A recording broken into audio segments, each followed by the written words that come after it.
Have you ever noticed when you're listening to the radio that you're typically hearing the same 10 songs on rinse and repeat? Girl, you know it's true. Well, you hear that one song on the way to dinner and then get back in the car to go home and then there's that same song on again.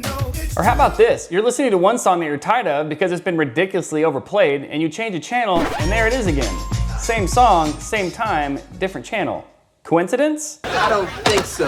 I think not. I mean, come on, this is ridiculous. What's wrong with the music industry?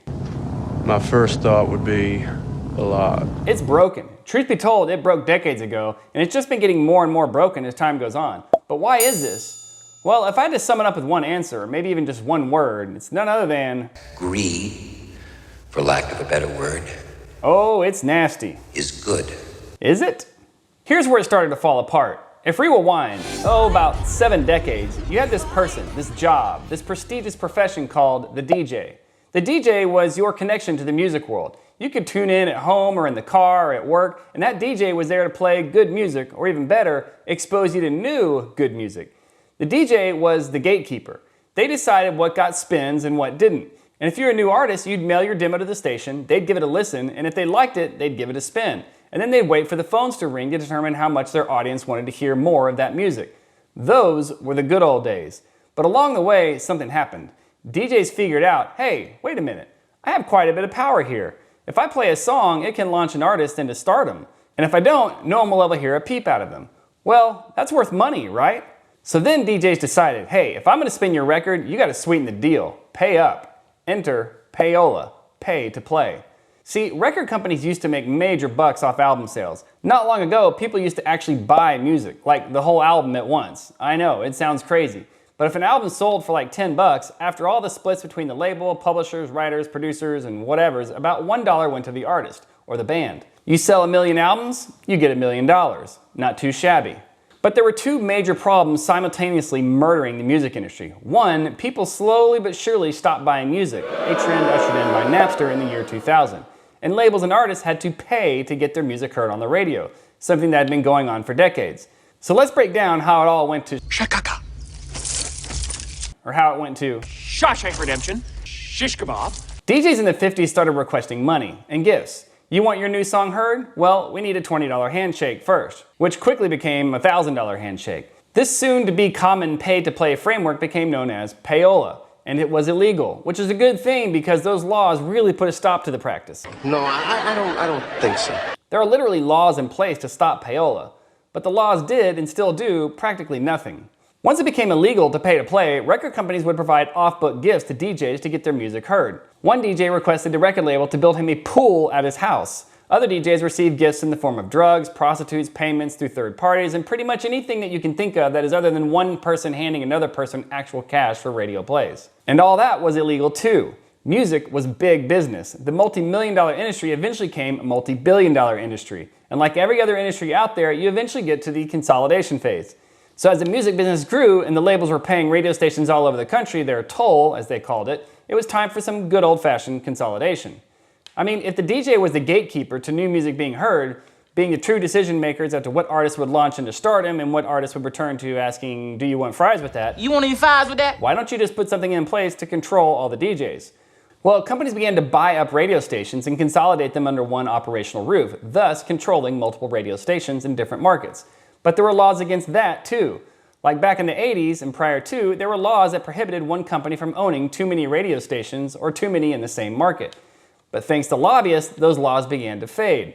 And just as a reminder, what do lobbyists do? Well, they are paid handsomely to influence political decisions on behalf of individuals, organizations, and companies that could benefit from those new laws. Now, you say, well, that doesn't seem honest and fair. Well, of course not. We're talking about business and politics. Fair left the chat room a long time ago. Some lobbyists make over $1 million a year because they have that special set of skills and know exactly how to influence lawmakers. Let me give you an example. Clear Channel Communications. Back in 1972, Clear Channel bought their first radio station. A few years later, they bought their second radio station. Fast forward to 1992, and Congress had miraculously greatly relaxed the laws as to how many radio stations one company can own in the same market. So Clear Channel bought 70 more radio stations. Now, I know what you're thinking. Bro, that sounds bad. If the same person owns that many radio stations, you essentially have one controlling agency pulling the puppet strings on 70 different radio stations. I know, it does sound bad, but I wish it was only that bad. By the end of the 90s, through a series of multi-billion-dollar mergers and acquisitions, Clear Channel bought several other radio holding companies and stations, ultimately giving them a footprint of more than 850 radio stations, 19 TV stations, and 425,000 billboards. Now, in case you're wondering, that's a lot of puppet strings. You see an artist on a billboard? That's Clear Channel's decision. Artist promoted on TV? Probably Clear Channel's decision. Hear an artist on the radio? Definitely Clear Channel's decision. The way it works is that radio program directors, the kind that have hundreds of radio stations under their umbrella, directly or indirectly take payments to put a song into rotation. This naturally favors the big labels because they have the money to pump hundreds of thousands of dollars into payola, promotion. It can cost $50,000 just to have a song promoted in one market. Now, as you can guess, there have been multiple payola lawsuits, some actually producing a pretty large judgment. Truth be told, Clear Channel has had its name dragged through so much mud, it would make any regular redneck party mad jealous.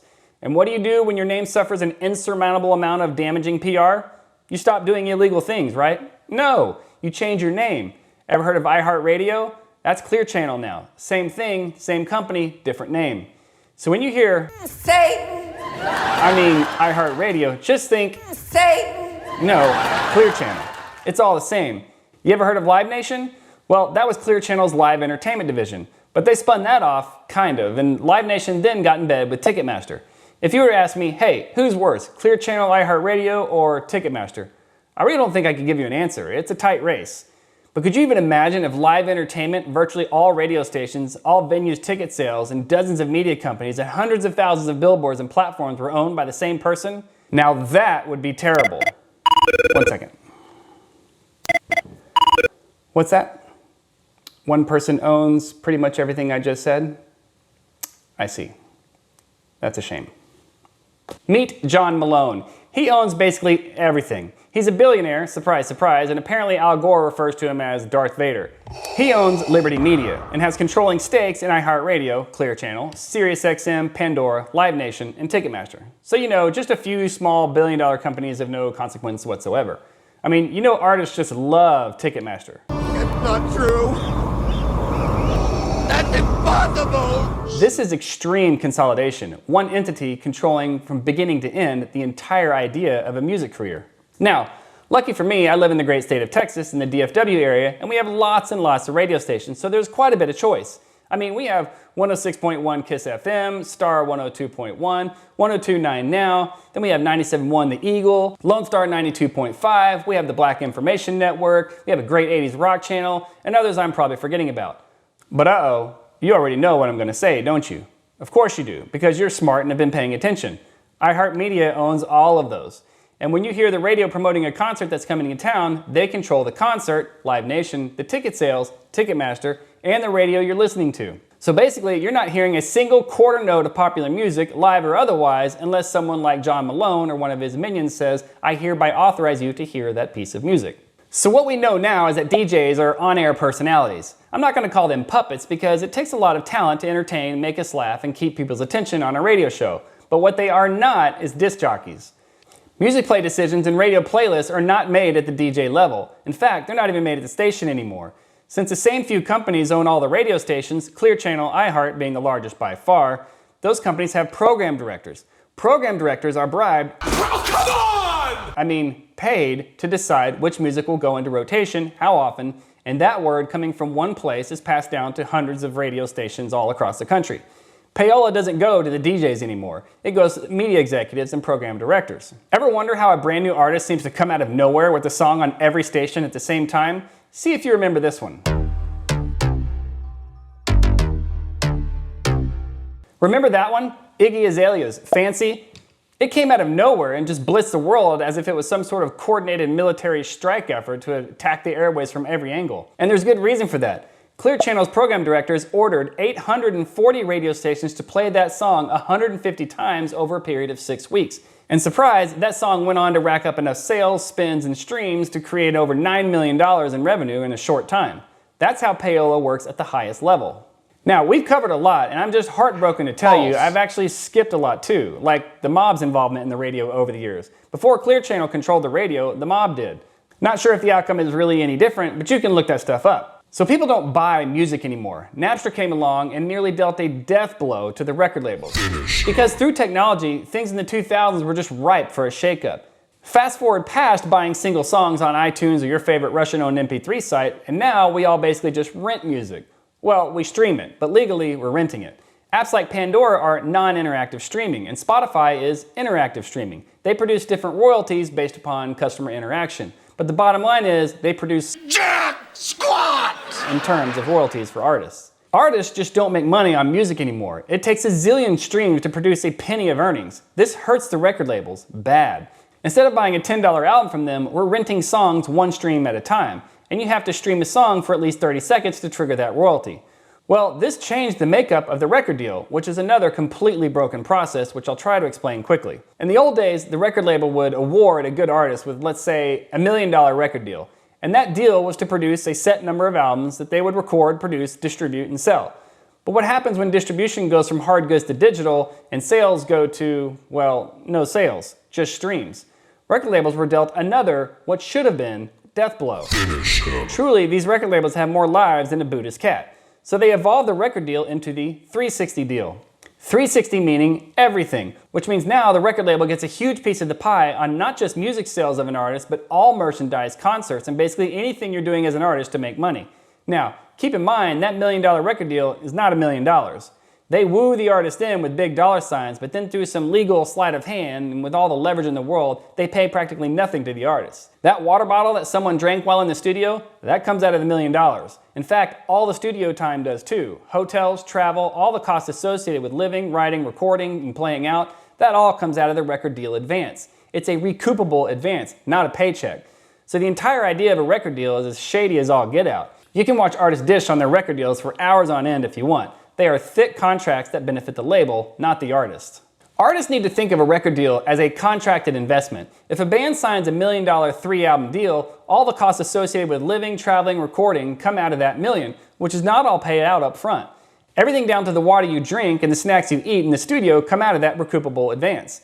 And how long does it take for an artist to make 3 albums? Well, the average time for 3 albums is 63 months, just over 5 years. And don't forget about taxes. And a band only gets about 30% of their advance up front. A band will not only have to become a major success, but they'll have to stretch that money incredibly thin to not go into debt to the label, which almost all new artists wind up falling victim to. It's a vicious cycle. But here's where we are now, digital music. So let me throw some real numbers at you. You can still buy single songs if you want to, and if you buy an MP3 from iTunes, Amazon, or wherever, that produces a mechanical royalty of 9.1 cents per download with an additional 1.74 cents for each minute over 5 minutes in the song. That money then gets split up even further between publishers, writers, artists, etc. The artists make fractions of the royalty here. But we've been shifting out of downloads into streams over the last several years, right? So let's talk streams. The royalty produced from a stream isn't even a concrete number. It's a range, a tiny range. Spotify is required to put 10.5% of their gross revenues into royalty payments. It's supposedly supposed to go to 15.1% by the end of 2022. That produces a bucket of money for royalty payouts. Recently, for Spotify alone, that's about $800 million a year. Then that money is split between all the streams for that year. So on average, the mechanical royalty for a stream is 0.004 cents. But we have an even bigger problem, for artists at least. It's just getting real hard for them to make money. Artists want the royalty to be higher. I mean, they used to see real money from album sales and MP3 sales, but now they're seeing essentially squat after 1 million streams. So the royalty has to increase, right? Well, in many cases, the record labels actually negotiated lower royalty rates from the streaming providers. What? Yes. I mean, the record labels could have said, yeah, we want more royalties. 10.5% of revenue just isn't going to cut it. Yeah. I mean, Spotify made over $8 billion in 2020, and they only have 6,500 employees. To give you some context, that's about $1.2 million in revenue per employee per year. Compare that to, say, global dominating giant Amazon, and they make about $87,000 in revenue per employee. So Spotify makes 14 times more money per employee than mega-rich zillion-dollar Amazon. So why would record labels agree to such insanely low royalty payouts when Spotify profits are astronomical? Well, glad you asked. Royalties get split up a dozen ways a Tuesday. The label gets some, the publisher gets some, the writers get some, producers get some. The guy that brought beer into the studio that day that said, hey, if you sing I'm cool in the chorus instead of we're cool, well, he gets some, change a word, take a third. So the label doesn't keep all of that tiny royalty. They also have the problem that radio payola just isn't producing guaranteed hits like it used to, so they have to influence Spotify by getting on one of the Spotify curated playlists. Gosh, who to pay? Those illegal payments will be a lot harder to hide than those going to all the different media executives and program directors that bark orders down to 850 radio stations. But don't worry, the record giants are really creative. In a slick, devilish move, the big labels took up ownership stakes in the streaming platforms. With an ownership stake, they get a piece of Spotify profits in the form of distributions, and that money doesn't have to trickle down to the artists, writers, producers like royalties do. So the record labels say, hey, Spotify, we need some exposure on Rihanna's new song. How about we agree to 0.002 cents instead of 0.004 cents? And you can now play that song more and owe us less in royalties. Their bottom line will still be the same because they have an ownership stake in the profits. Hopefully, you see the problem. When royalties go down, payments to the artists go down. Labels still get their money, if not more, only they don't have to share that new money with the artists. It's the new form of payola. So when I say the music industry is broken, I'm actually being quite nice here. It's severely broken, and it's more crooked than Lombard Street. And it doesn't really matter the genre. Hip-hop, top 40, pop, CCM, country, the rules are all the same. Pay to play. And the big labels have the advantage. So what's the fix? Well, things are changing even as you're watching this. More and more artists are deciding to do life without a label. They write, and many of them record on their own, and the cost of recording equipment has never been cheaper. Many book their own gigs and are paid accordingly. Some create YouTube and TikTok channels to promote their own work. One thing for sure is that the radio listenership is on the decline. Dependence on major labels is on the decline. And what's happening right now that has never happened in the past is that new music literally has to compete toe-to-toe with older timeless hits. My daughter, who is in high school, smack dab in the middle of Gen Z, is the prime target age for new music. But she makes her own playlist. She might have Taylor Swift or Doja Cat's latest song on her list, but that's right in between songs like Queen's Bohemian Rhapsody, AC/DC's Back in Black, or Macklemore's Thrift Shop. You want Gen Z's attention? Well, they've already picked up on the fact that most of the music on the radio is contrived, bubblegum-filled boxes of formulaic crap, so they just take their cues from what's getting passed around on social networks like TikTok or Instagram. Because of technology, the artists aren't getting paid what they used to, but thanks to technology, Gen Z has more good music at their fingertips and isn't waiting on the program directors from one or two monopolistic companies to tell them what to listen to. That model is dying, and Gen Z doesn't listen to albums like Gen X did. They listen to playlists. Outside of the Spotify curated playlist, the world of streaming playlists are infinitely decentralized, and this is a great thing. So I think the future of music is bright. The future is better music. Because that song that's going to be released next month by some here today, gone tomorrow, controversy-charged artists, it will have to compete for space on millions of separate playlists with songs like Adele's Easy on Me. Which, by the way, was released about 5 minutes ago and already has over 100 million streams, producing $1 million in royalties. You just can't beat good music with a stick.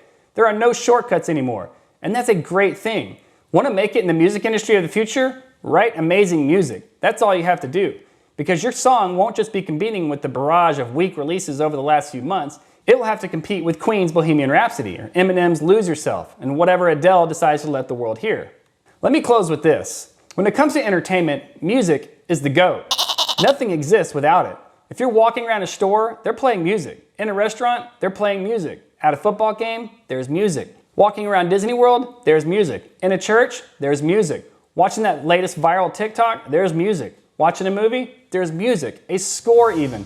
Imagine watching an epic cinematic battle scene without powerful music crescendoing in the background. It'd be awful. We can't live without music. It comes right after basic food and shelter on our list of needs.